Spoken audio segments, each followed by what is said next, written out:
So welcome to everybody on the call. We're going to wait a minute or two just to make sure we reach the hour. We have a large number of participants coming on. I'm very excited about this session. And at that point, I'll then start introducing everybody.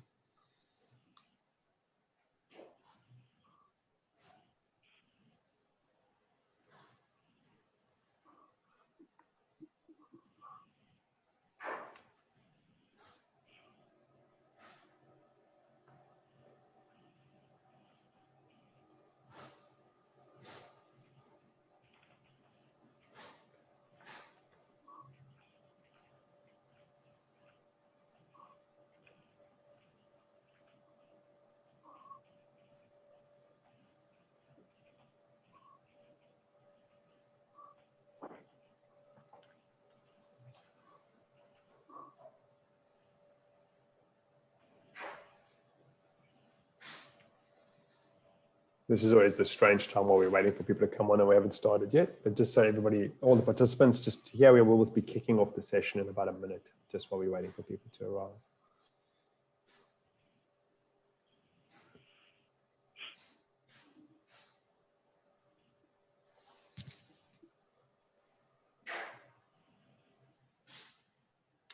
Yes, Peter, the question is, do you have mics muted and cameras off? Yes, as participants, you're not seen, but you can ask questions and we can see those. So for now, you can't be seen.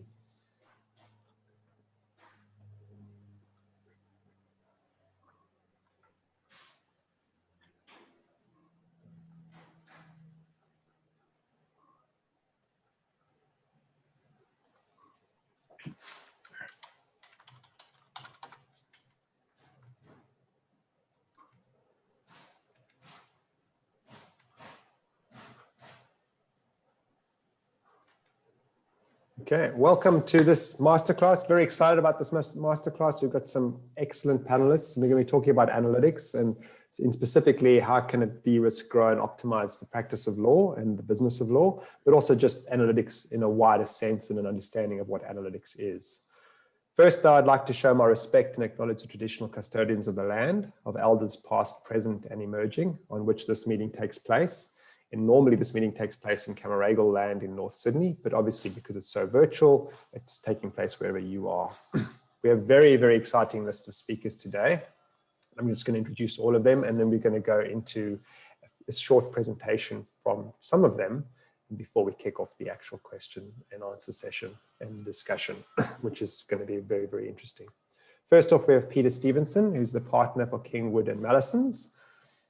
Peta specializes in competition litigation and is an established track record leading enforcement proceedings in complex litigation, including class actions. With her team, Peta has advised extensively on matters involving liaising with international counsel in global investigations or enforcement actions. She regularly works with economic and other technical experts in the preparation of formal evidence and in the general advice to clients. Peta's competition practice consists of advice to a range of financial institutions, tech companies, and traditional blue chip clients on competition regulatory investigation and enforcement matters, as well as acting in private litigation for damages and other relief, including class actions. These clients value her technical ability, commanding lead on complex litigation matters, effective management and coordination of large teams, commitment to tight timeframes, and identification and resolution of key issues. And Peta has worked very closely with a couple of our team on producing a report, which we'll be working you through in a bit, which also, again, helps her clients understand her area, the competition law in particular, in more detail. I'm very excited to have you on the panel, Peta. Second panelist is Carl Evans. Carl Evans is the Group Executive Product and Technology for Quantium. Carl leads Quantium's product and technology function, covering the overall product strategy and delivery for the group globally. In this capacity, he has teams focused on the product management lifecycle, product analytics, data platforms, application engineering, user experience, and data management. He's responsible for Quantium's product suite across retail, media, and banking. And prior to joining Quantium, Carl was the Chief Data and Analytics Officer for CoreLogic RP Data Asia and has more than 20 years experience working for data-driven businesses in technical, project management, general management, and leadership roles. Carl and I used to work together. I know Carl is a really deep expert and really nice guy as well in the space. And I'm really happy and excited to have you on board to talk about analytics, Carl. Thanks, Greg. Our third panel is Mick Sheehy. Mick Sheehy is partner for new law at PwC Australia, and Mick joined PwC as a partner in October 2018 to build and run PwC's Australian new law practice, focusing on providing strategic consulting, technology, and outsourcing solutions to legal departments. He is a recognized international leader in the field of legal innovation and transformation, having won numerous international legal innovation awards, and with his work, the subject of a case study for the Harvard Law School, which is very impressive. Mick founded and chaired the Corporate Legal Operations Consortium Australia, an industry body established to share best practice, legal operations, and innovation knowledge. Mick is a member of the advisory board to Swinburne Law School and has an extensive commercial and M&A background. And before PwC, he spent 14 years in Telstra as the general counsel. Mick, it's great to have you on. So, before we jump into the presentations, I'd like to throw this open to all the participants. A few housekeeping items. One, please, if you want to share what we're talking about, do so using the hashtag #LexisNexis Masterclass, and we will then retweet and reshare. And also, you will notice there's a question and answer button at the bottom, the Q&A button. If you click on that and ask a question, I will pick that up and we'll then be able to ask questions of the panelists. I'm conscious that I haven't introduced myself. So my name is Greg Dickerson. I'm the Managing Director for LexisNexis in the Pacific. My background is in product and technology. I also worked with Carl at RP Data CoreLogic, where I was the CTO. So I'm very excited to be both hosting this and also hopefully contributing from a LexisNexis perspective. So if we can throw up the first polling question, so we can get an understanding from the participants as to what they see as the biggest challenge to analytics adoption at your organization you're at. Is that a lack of training, understanding on how to apply analytics, which hopefully this conversation will advance? Is it a resistance to new technology you see in your business? Is it considered, but it was too expensive? Or is there a lack of understanding of the applications and their benefits? So if you can make a vote on that now, and we'll pick up that in the conversation in a bit.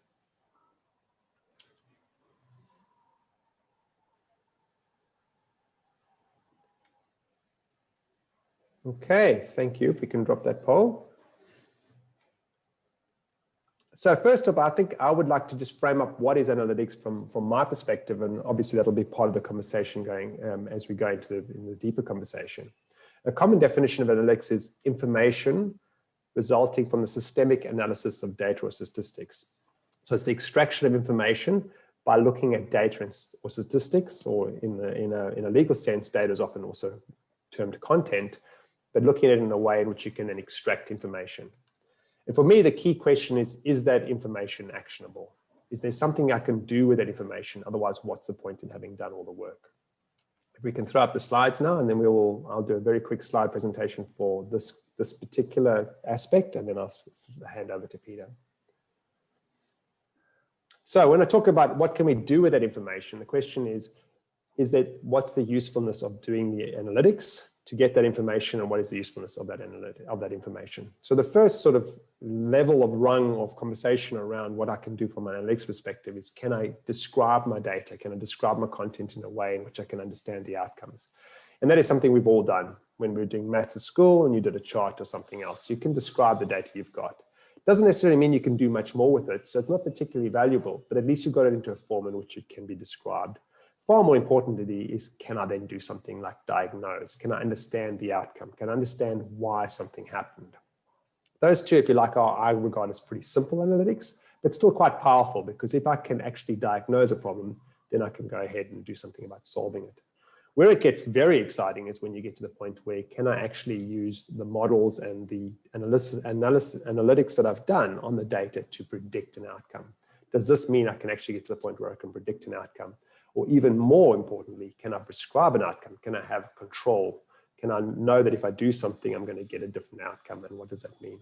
That prediction, the prescription, I see is far more now in the domain of your AI and ML, where you're actually getting machine models, not just to be able to have a good visualization or a good diagnosis, but actually get to the point where I can predict and prescribe. And obviously, once you're in the world of prescription, there's a lot more that analytics can start to become in a feedback sense, where what I'm doing, I can then feed back into the kind of data I'm getting and get a real feel for a virtuous cycle where I'm getting more and more efficient or effective at what I want to get efficient or effective at, whether it's market growth or internal efficiencies or risk management. But I can do that by using the data to get far more prescriptive about what I'm going to do. So that's the legal analytics value escalator, and describes analytics from a LexisNexis perspective.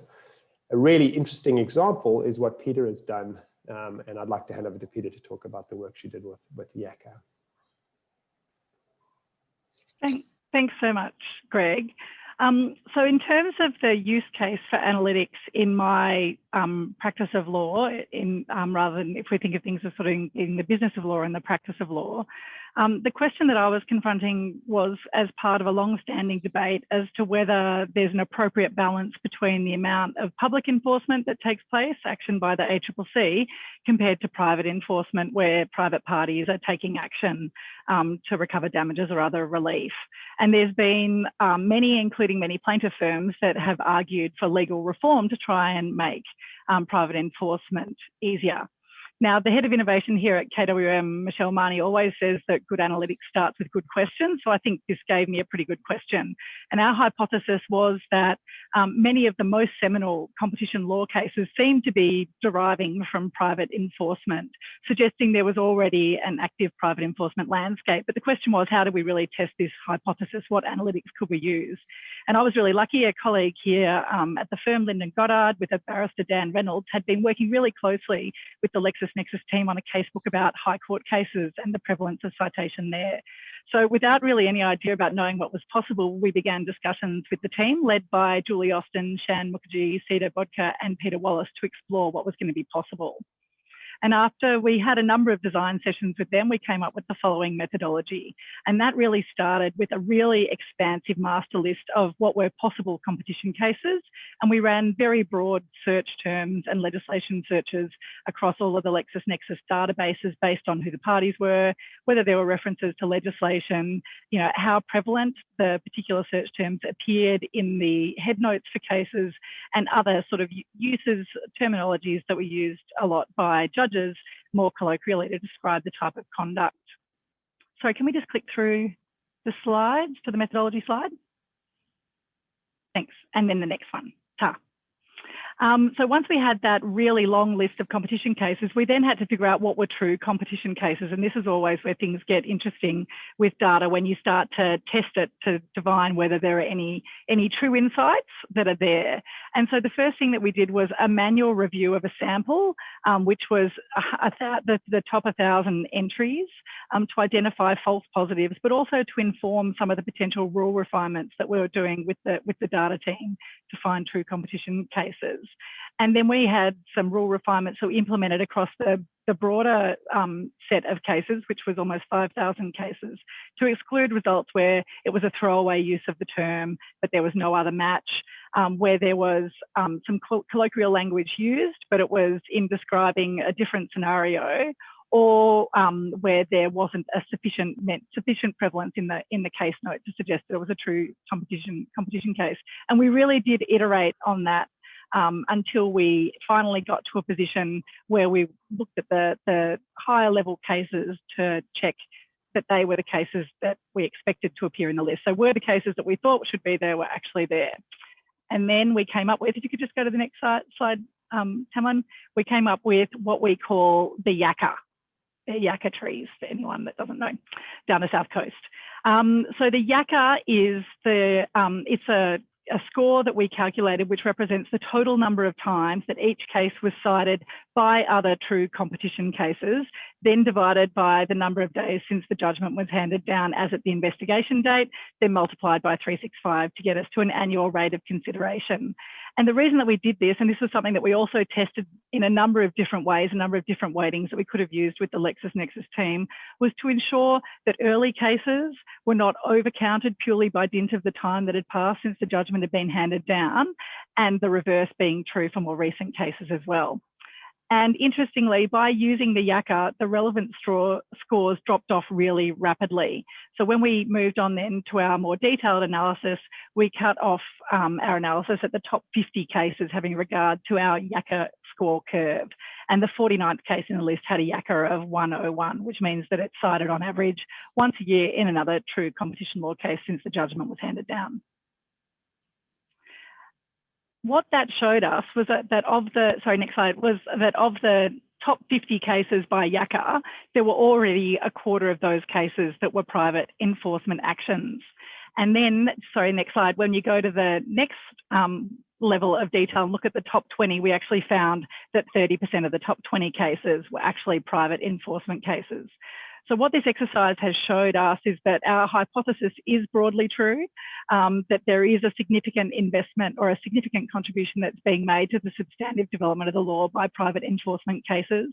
I presented this analysis at a recent competition law conference, and it's been really energising the level of discussion that it started off between legal practitioners, but also between lawyers and some of the economists as well, as to the way that this can be refined and put to other uses.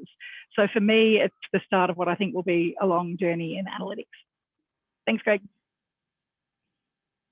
Thank you. It's very exciting. I think we'll drill into more in the downstream effect of that on competition law practice. I'll hand over to Mick now. Mick's done quite a lot of work around the key metrics in the legal industry, and this is a really good piece of work. So I'd like to hand over to Mick. Thanks, Greg, and it's great to hear a practical example like that, Peter.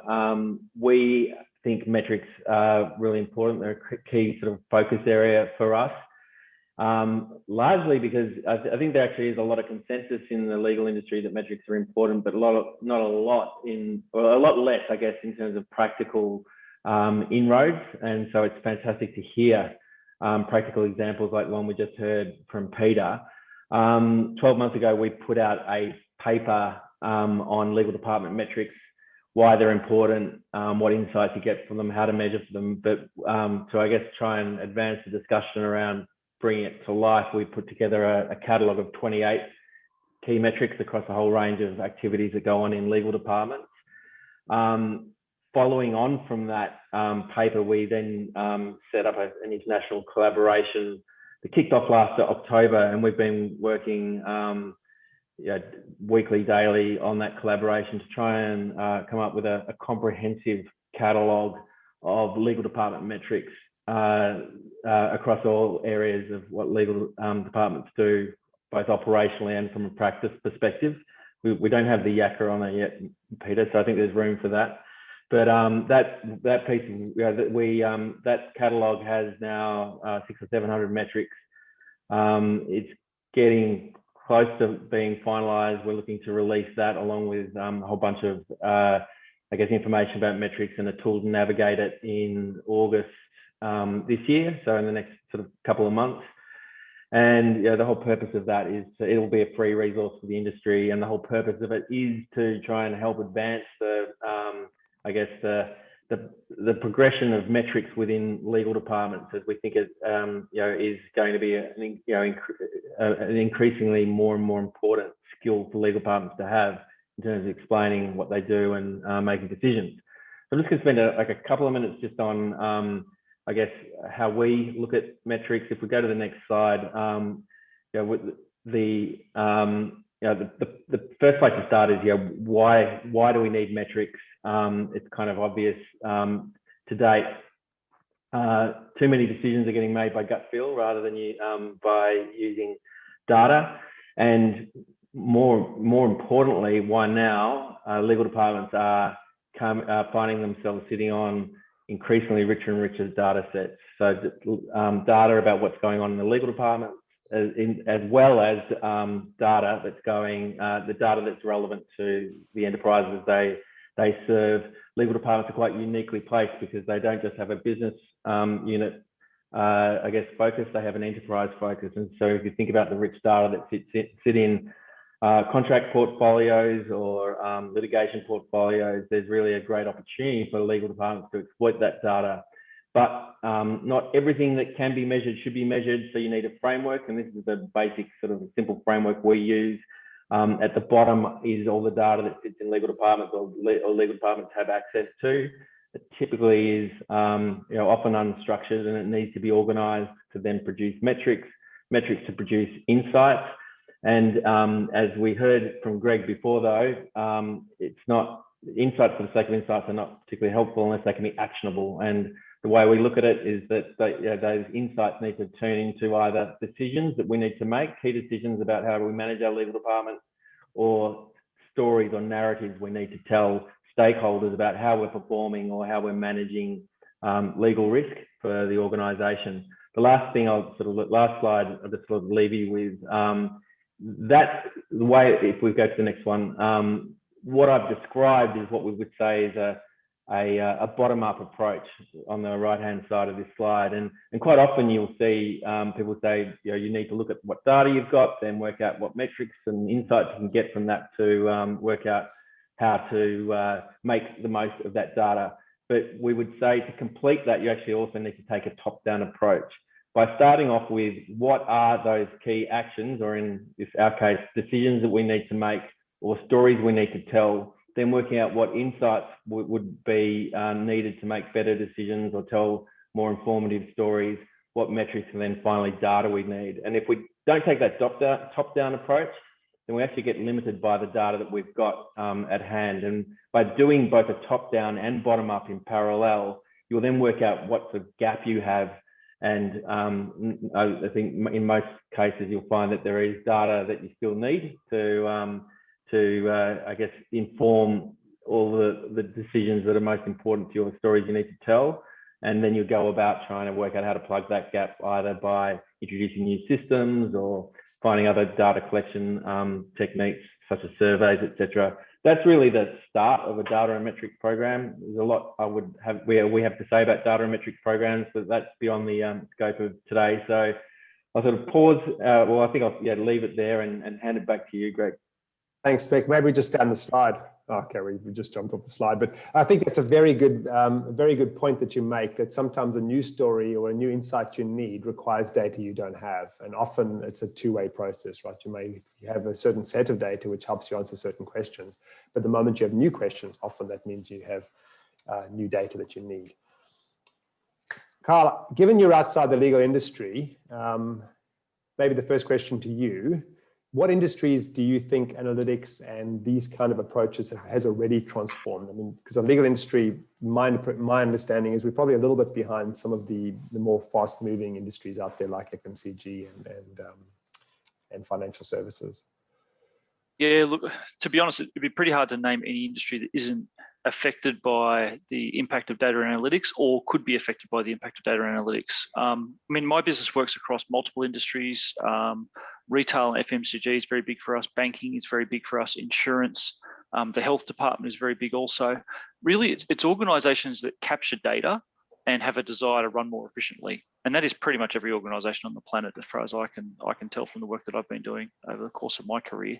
But I think I'd echo some of the comments that we've heard already. It's very important to make sure that you have the right idea of what it is you are trying to solve. So I really like Peter's suggestion there that, good analytics starts with a really good question. The business needs to know what it needs to focus on.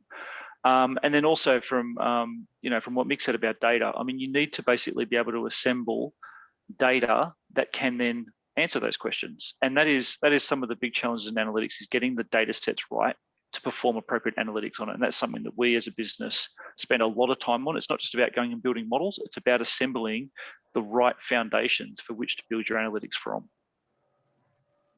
Yeah. Do you mind expanding a bit more on what Quantium does then in the Australian global economy? Yeah, so Quantium is a analytics specialist house, and what that means is we have a team of about 800 people, predominantly data scientists and analysts, but we also have engineers and user experience people and product people as well.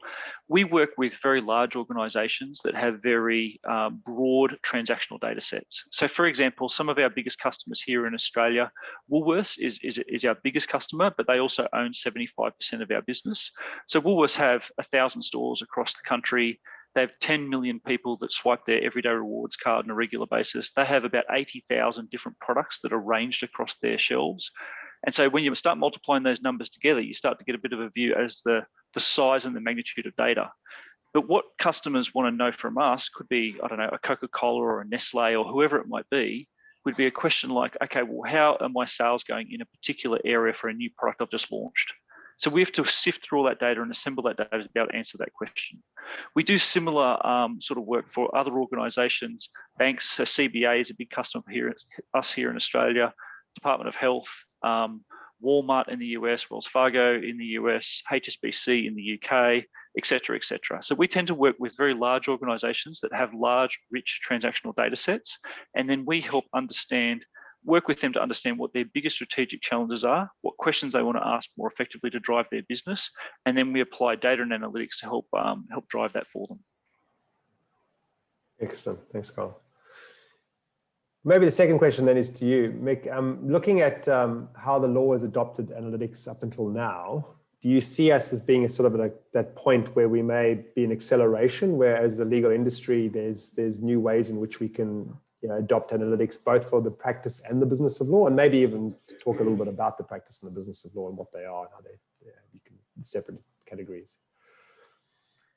Yeah. So, well, I think the first reflection on that question is that the legal industry, and look, I do come from more of a focus on legal departments, but I think that a lot of what I say is relevant to law firms as well.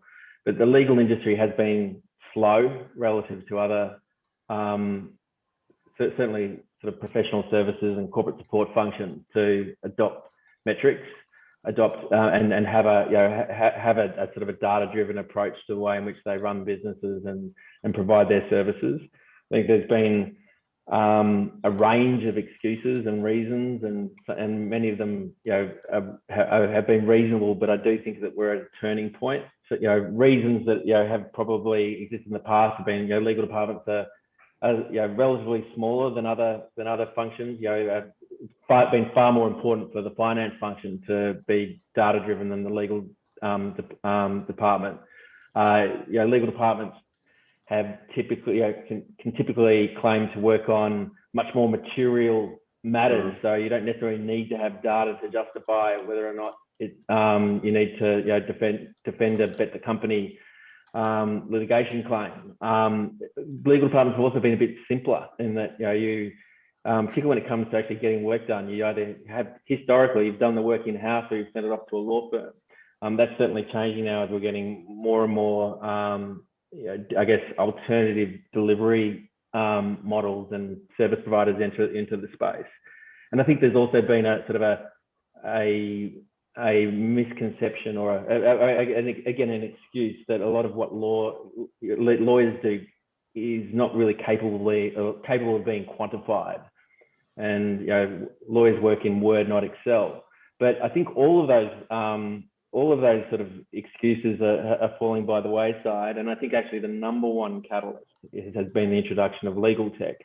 So again, we've been slow to use data, but we've also been slow to adopt legal tech. And in fact, if you look at the growth of legal tech, the last 10 years has been very much focused on e-billing solutions and sort of vendor management solutions.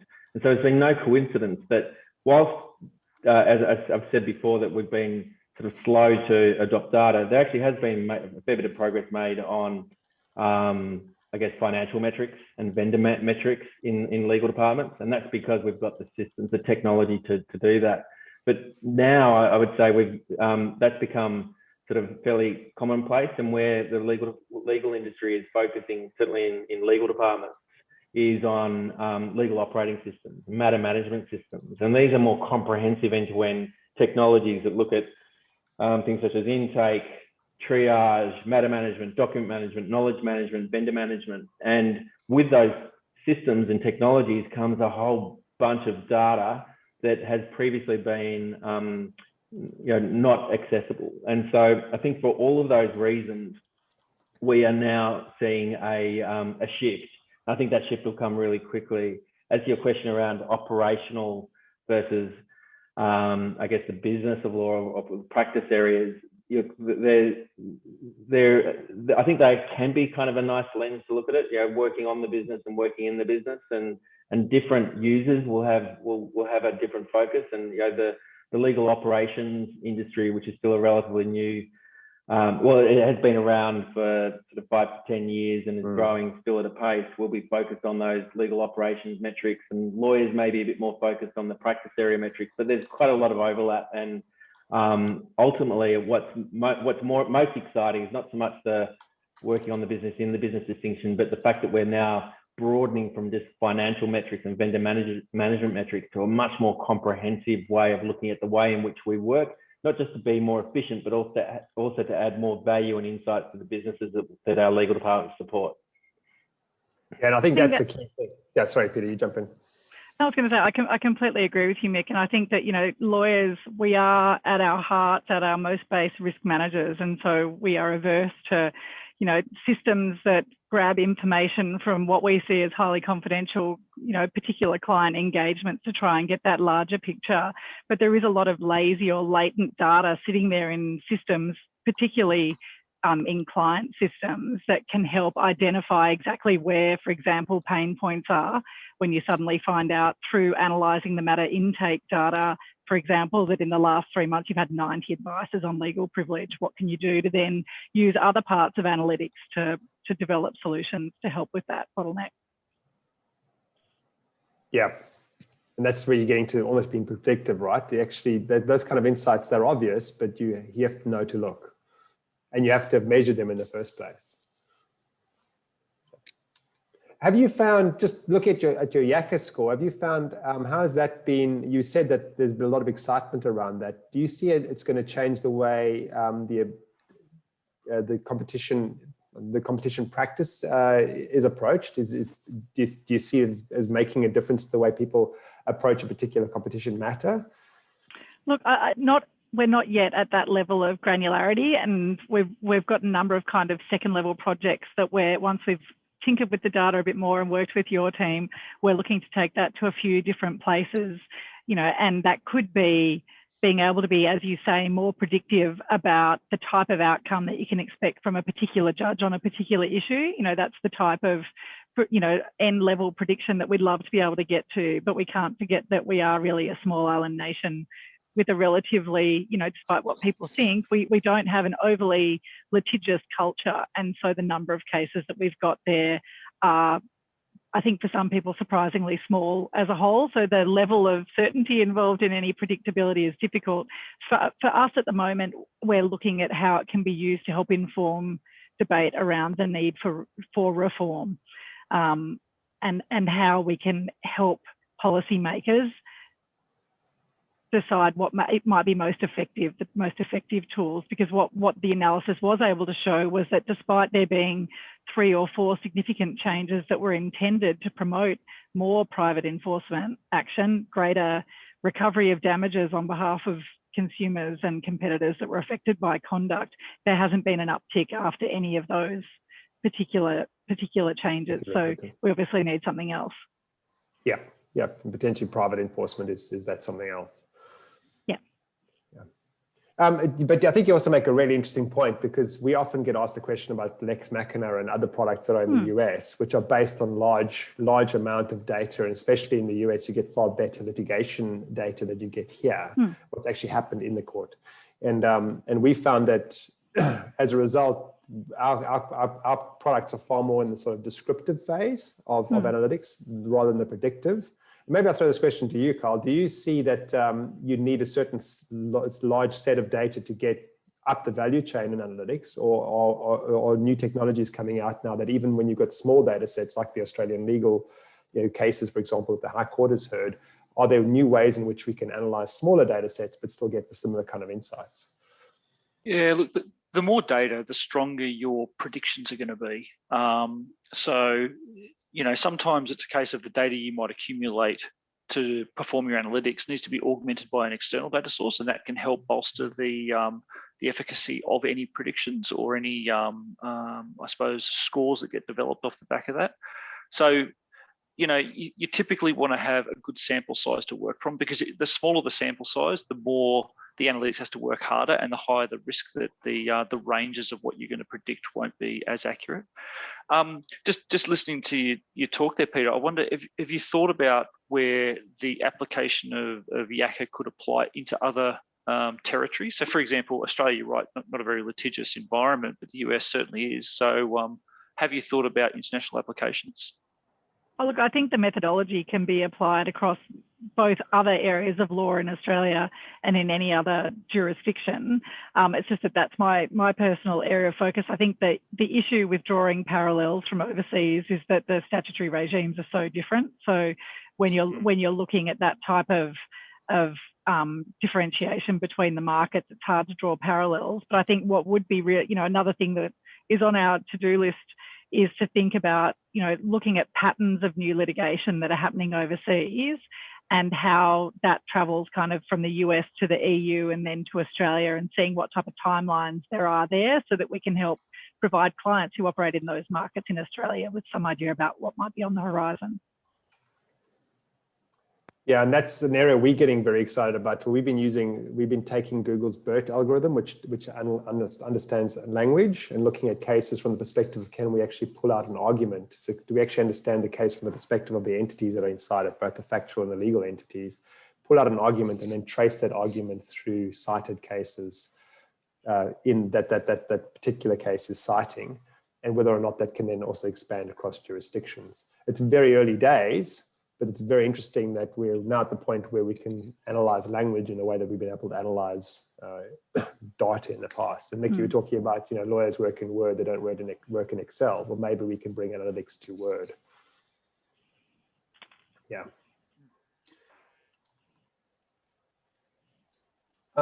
Okay, so let me see what's the next question. I've got a whole many questions that have come out of that last comment that you made. I just want to sort of stop and have a quick look at the notes I've made.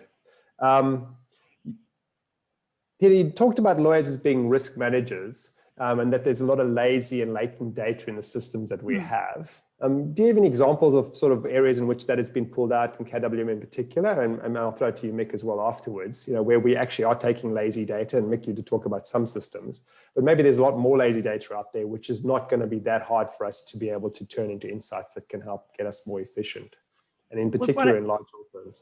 Yeah, one of the things that we've been doing, our clients are increasingly asking us to look over the horizon at what's coming next, what we're seeing in the industry, rather than deal with the problems that are on their table on the particular day.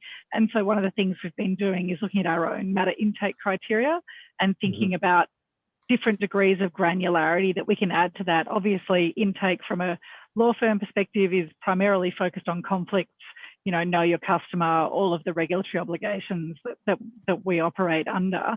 But what additional information can we ask people to add either at the outset or be adding to that as they go, so that we can start to show some of those trends?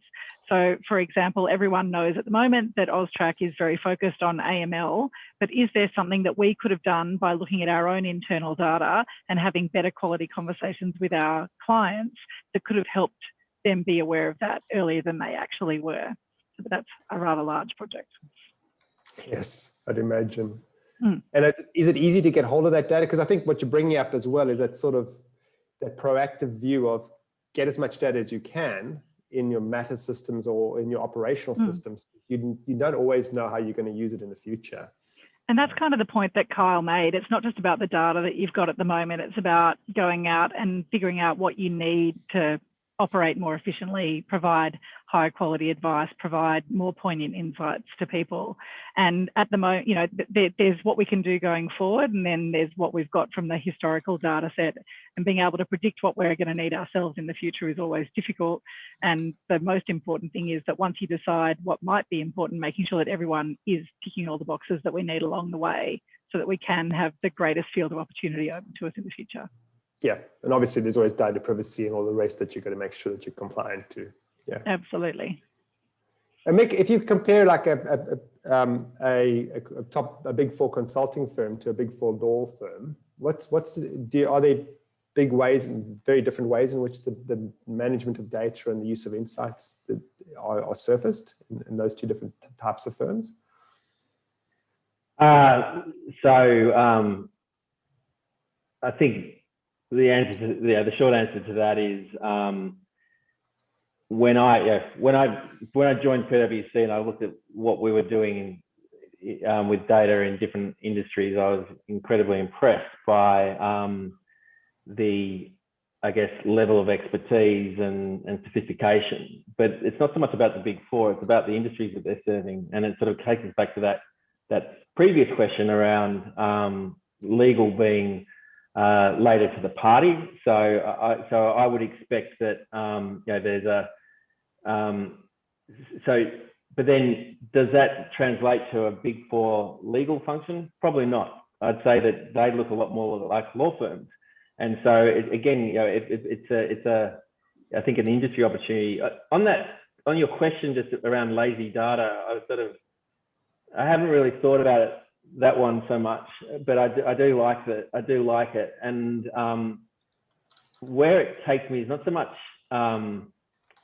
to the topic of lazy data, but perhaps wasteful data. And a conversation we often have when we're talking, and when we go back to the sort of how we make everything actionable, is surely there's a third category. It can't just be decisions and important narratives. Surely there's a monitoring aspect as well, and that's a standalone category. And I actually think that is where that's a trap for thinking about data, where certainly I've spent a lot of, more than my fair share of time in corporates where they have entire cottage industries dedicated to capturing data and monitoring and reporting, but with big question marks as to why. And I think that that is actually probably one of the things that we need to be most careful of if our industry is about to become more sophisticated about using data, is that we don't get in the trap of capturing data for the sake of it, and having this sort of I guess a huge amount of activity and resources dedicated to capturing data without that purpose we've talked about earlier. That actually, I think, will be the biggest sort of setback to us making progress in this field. We have been really, really clear about why we're doing it, I think, is really important.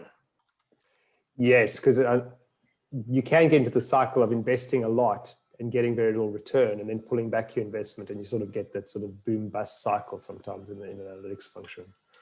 I'd be really keen to hear, Mick, about how you see, for internal legal functions, the discussion taking place between lawyers and, as you said, mature data analytics functions in terms of the way that systems are developed. I think so often, the system arrives pre-constructed and there isn't that much opportunity for lawyers to have input as to what data could be useful.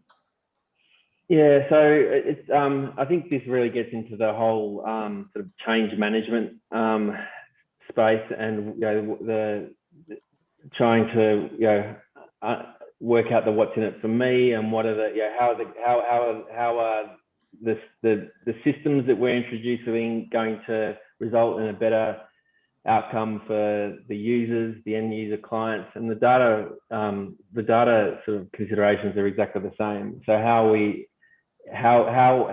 will we be able to bring that data to life and use it in practice? I really did like the value escalator that we saw from Greg at the start, and I think that there's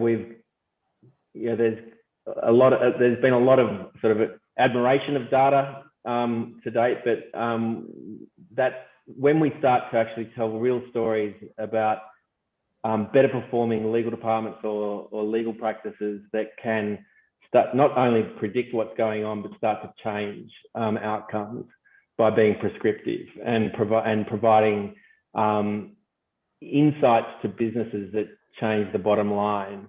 That is when we're going to really see, I guess, a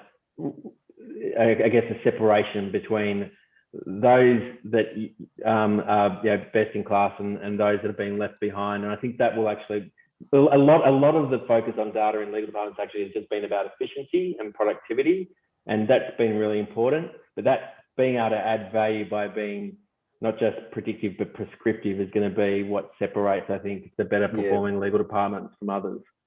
Yeah, when you can tell, especially when you got leading indicators. Carl and I, when we worked at CoreLogic, we had a couple of leading indicators that were market leading because we did analysis across our systems, which typically did a lot of the market data, and we could therefore tell sub-markets what are going to happen in terms of mortgages and listings and sales happening. And that helped a lot in the property industry because we could use that as a product. It's actually taking data and turning it into a product.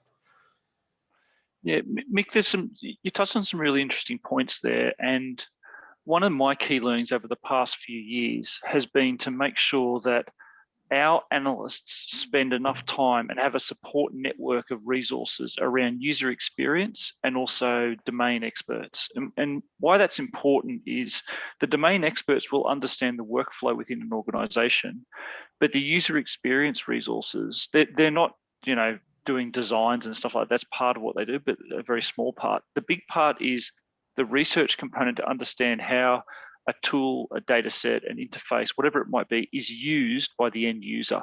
And how do they actually interface with that? So how do they get access to the analytics? So one of the things we talk about in our organization is the best analytics in the world is not worth anything if it's not used appropriately. And so spending the time to understand the workflow of an organization and then spending the time to understand how users will interface with any analytic solution that gets built is critical to success. And it's critical to generating the ROI that analytics will deliver. Otherwise, the investment happens and the return doesn't get there. It has to be applied, and understanding the use is key to that. I love that, Kyle. And I think particularly for, again, if we sort of make the reasonable assumption that most, many in our industry are at the start of the journey, getting those first cases right, really focusing on that user experience, getting the ROI, even if you're doing it on a really sort of small and targeted basis, is going to be critical to getting the credibility to then build. And this, I think, really what it makes me think of is how important that we look at this as a journey. It's not like you're going to suddenly go and get a bunch of consultants and do a 3-month project and then away you go. This is going to be something that you need to take users on a journey and clients on a journey and build up credibility as you go to be able to continue to further invest in more ambitious data and metrics programs. Great. Before we carry on the conversation, just a reminder to the participants, you can throw a question up and that'll pop up in the Q&A and I can ask questions. I might just ask Tam if she can show the results of the poll that we put up at the beginning. So remember the question, what do you consider to be the biggest challenge to analytics adoption at your organization? 49% said a lack of understanding of applications and their benefits. I think a lot of our conversation has resolved around that. And 41% lack of training, understanding on how to apply. So not a resistance to new technology, which is good, and not too expensive either. That's a very interesting result. And it probably opens up the question of, do we have enough skills? And maybe not even just the hard skills of analytics, but the soft skills of the UX and understanding how to bring it into the business and make it relevant to the business. Who wants to have a go at answering that question to start with? I'll have a crack at that, because that is the biggest challenge we face as an organisation on a daily basis, is having enough skills and capability to service the needs of our customers. And so as a business, what we have really tried to do is make sure that we can create efficiencies with our teams through the development of products rather than bespoke analytics, but also the development of accelerators. So small components that can do different things. That could be a model validation capability. It could be a quality assurance process. It could be, even for user interface and design, we have a design system that makes our build process much, much faster. So the access to skills, and this will be a continuing challenge on the global scale in terms of being able to do effective analytics, is getting access to the right skills and capabilities.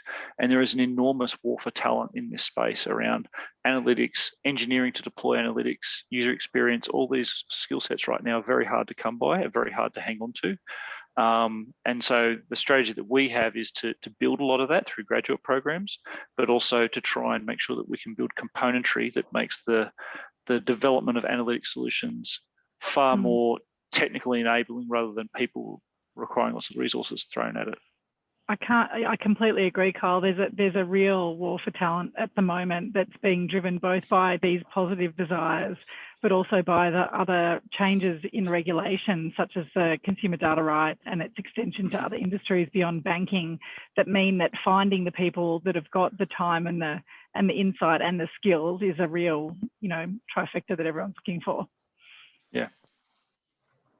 Yeah, and I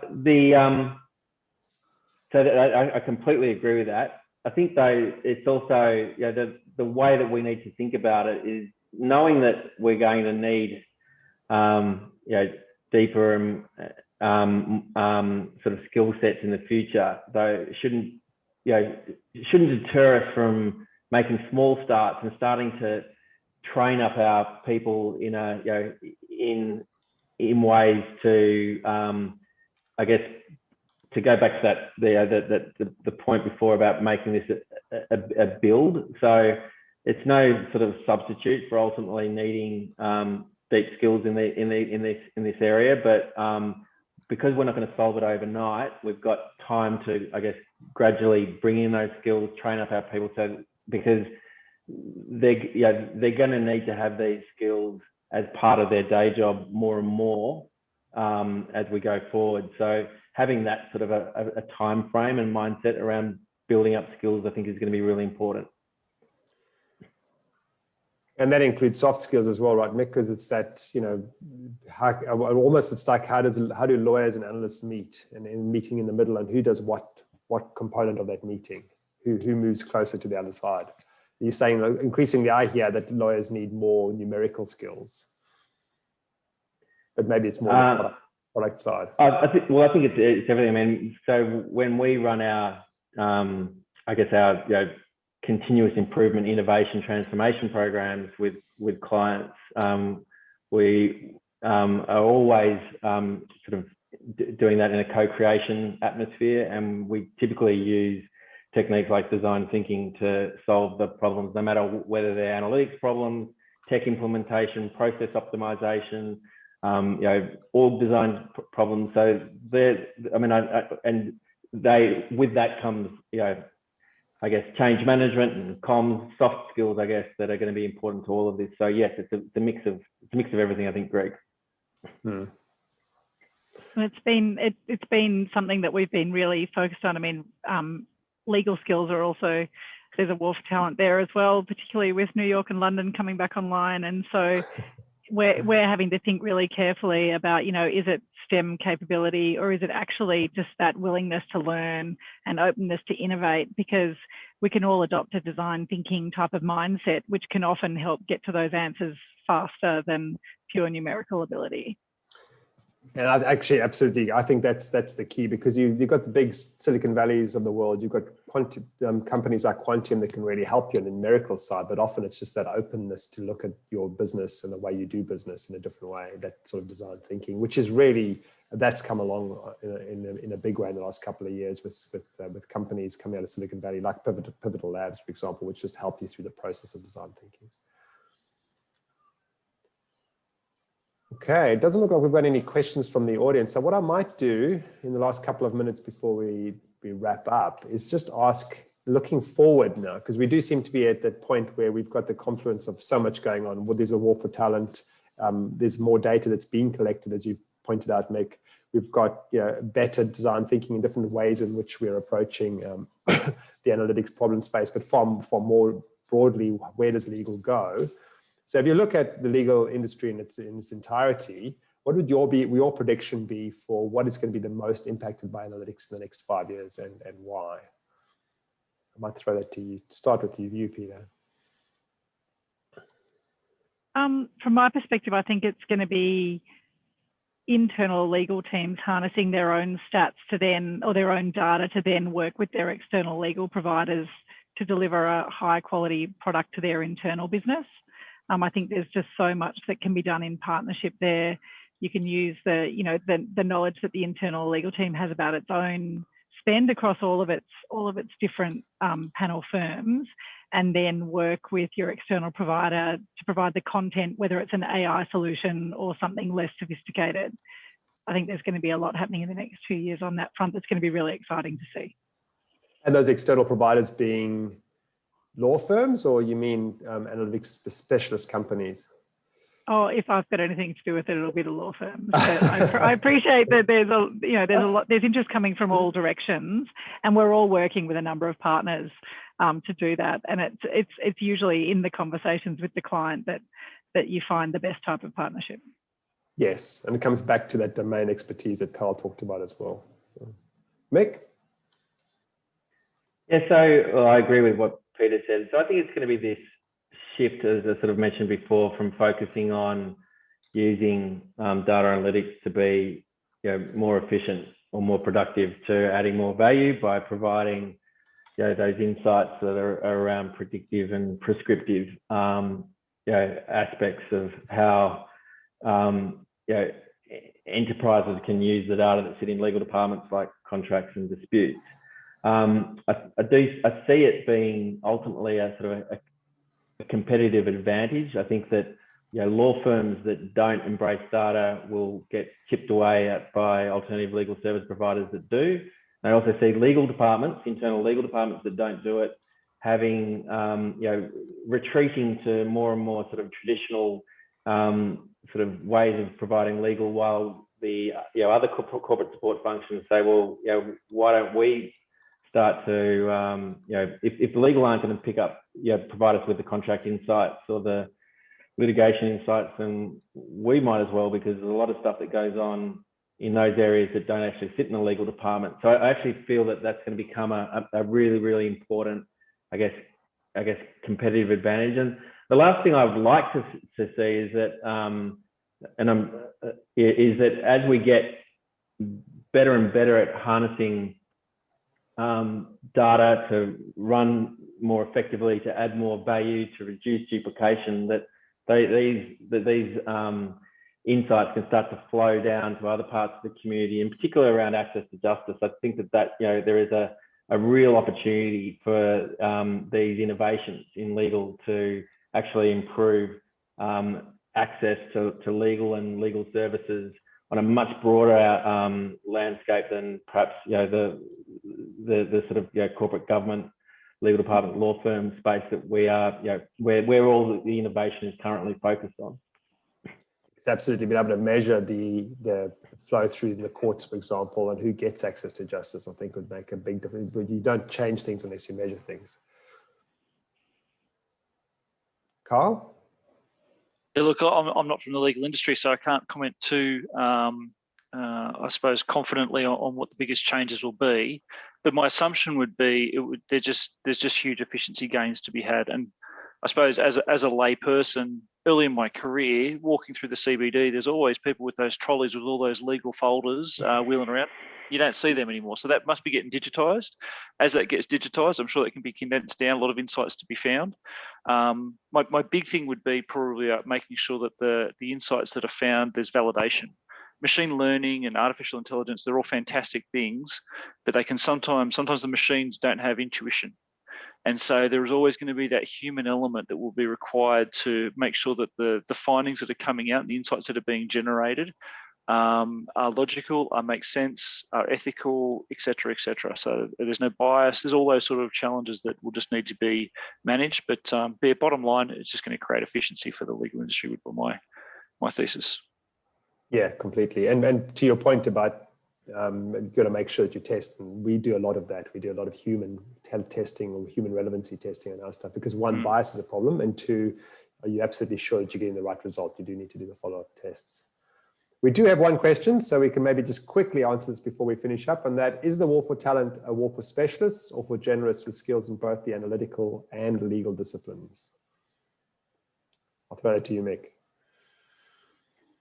Well, the answer is both. I think that a lot of this comes down to how you're going to resource things. So if you're a modest-sized legal department starting at the start of a metrics program, it's going to be pretty difficult to justify a deep specialist in anything. So you're going to need to look at how you use service providers, how you start to train up your own internal capability over time, as we sort of have already sort of discussed. But this is, I think this discussion has highlighted there's going to be a need for deep domain experts and specialists, but it needs to be supplemented with they don't deliver a solution and then the business takes that and this turns the on switch. There needs to be a changing of skills and capability in the organisation that take these things and that require more sort of generalist shifts over time to actually make them work in practice and to be sustainable. Thank you. Well, that was a very good and very quick. These hours always go. So it was a brilliant conversation. Thank you so much, Mick, Peter, and Carl. And thank you. Have a great afternoon, everybody. Thank you. Thanks, Greg. Thanks, guys. Thanks so much. Good on you. See everybody. Thank you. Bye-bye.